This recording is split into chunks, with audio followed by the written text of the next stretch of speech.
টিয়ক তেলিয়াগাঁৱৰ নমাটি নামঘৰত 474তম শ্ৰী শ্ৰী অনিৰুদ্ধদেৱৰ জন্ম উৎসৱ পালন। টিয়ক তেলিয়াগাঁৱৰ নমাটি নামঘৰত শ্ৰী শ্ৰী অনিৰুদ্ধদেৱৰ জন্ম জয়ন্তী উদযাপন কৰা হয়। দিনজোৰা কাৰ্যসূচীৰে উক্ত অনুষ্ঠান পালন কৰা হয়। ৰাতিলৈ স্থানীয় শিল্পীৰ দ্বাৰা দস্যু ৰত্নাকৰ মুক্তি লাভ গুৰুজনাৰ নাটভাগী পৰিৱেশন কৰিব। সকলোলৈকে এটাই আহ্বান, উক্ত দিনটোত যাতে সঁহাৰি জনায়, সকলোৰে আগন্তুক দিনবোৰ যাতে ভাল হয়। টিয়কৰ পৰা গৌৰীশংকৰ ভৰালীৰ ৰিপৰ্ট, AIN লাইভ। আজি আপোনালোকৰ চেনেলৰ কৰ্মকৰ্তাক লক্ষ্য কৰি সমগ্ৰ অসমৰ ৰাইজক আজি আমি ধৰ্মীয় লগ জনালোঁ। আজি আমি আপোনালোকক ক'বলৈ পাই আনন্দিত আৰু সুখী হৈছোঁ। মায়ামাৰ সম্প্ৰদায়ৰ আদ্যগুৰু শ্ৰী শ্ৰী অনিৰুদ্ধদেৱৰ আজি আমি 474তম জন্মোৎসৱভাগী পালন কৰা হ'ল।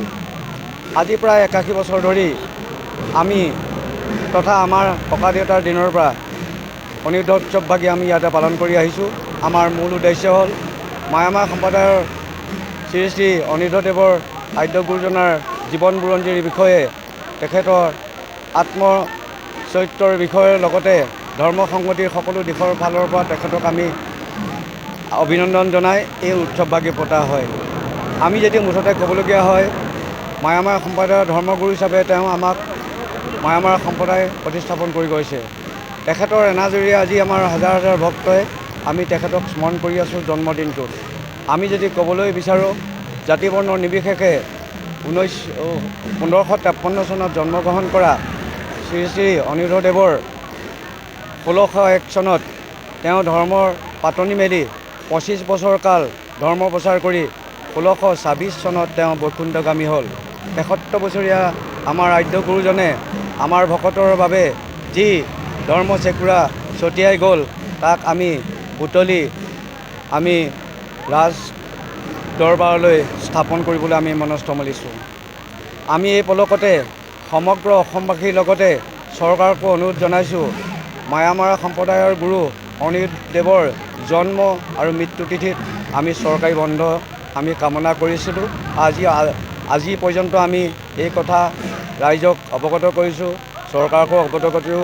আজি আপোনালোকৰ চেনেলৰ যোগেদি আকৌ পুনৰবাৰ আমি সেৱাৰে আমি মাননীয় মুখ্যমন্ত্ৰী ডাঙৰীয়াকো কৈছোঁ, যেনেকৈ শংকৰ মাধৱৰ জন্ম আৰু মৃত্যু তিথি পালন কৰি চৰকাৰী বন্ধ ঘোষণা কৰিছে, ঠিক আমাৰ গুৰুজনাৰ জন্ম আৰু মৃত্যু তিথিটো চৰকাৰী বন্ধ ঘোষণা কৰি ৰাজ্যিক কৰ্মচাৰী অৰ্থাৎ আমাৰ সম্প্ৰদায়ৰ লোকসকলৰ ৰাজ্যিক কৰ্মচাৰীসকলে যাতে এই উৎসৱভাগী পালন কৰিব পাৰে, এইখন সুবিধা কৰি দিবলৈ মই মাননীয় মুখ্যমন্ত্ৰী মহোদয়ক এই সুযোগতে এই পলকতে তেখেতক আমি অনুৰোধ জনালোঁ। আৰু তেখেতৰ নতুন চৰকাৰখনক লৈ আমি বহুতো আশাবাদী আছিলোঁ।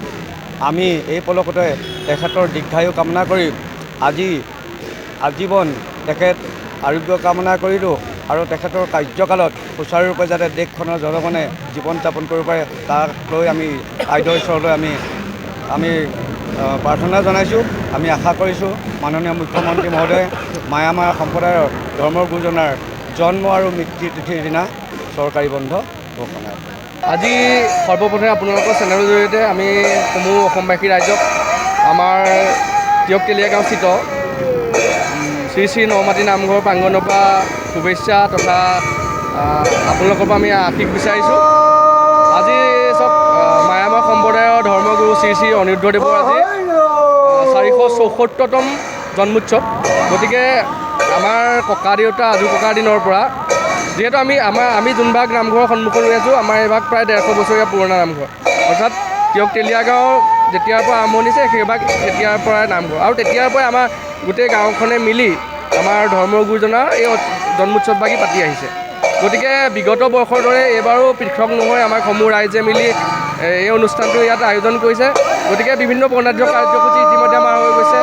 আমাৰ 2খন সত্ৰৰ সত্ৰাধিকাৰ আহিছে, লগতে 2খন সত্ৰৰ আপোনাৰ খ্ৰীষ্ট ভকত আহিছে, হৰিজীসকল আহিছে, আৰু যুৱক যুৱতী সকলোৱে সহযোগত আজি এটা খুব বৰ্ণাঢ্য আয়োজন হৈছে।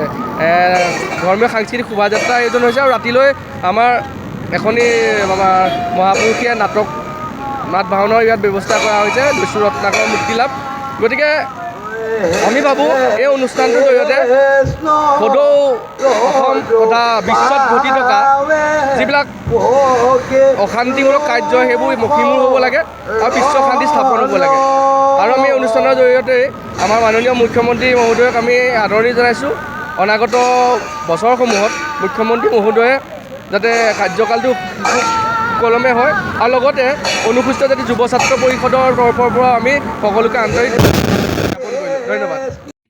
যিকোনো খবৰ আৰু বিজ্ঞাপনৰ বাবে যোগাযোগ কৰক 7896121996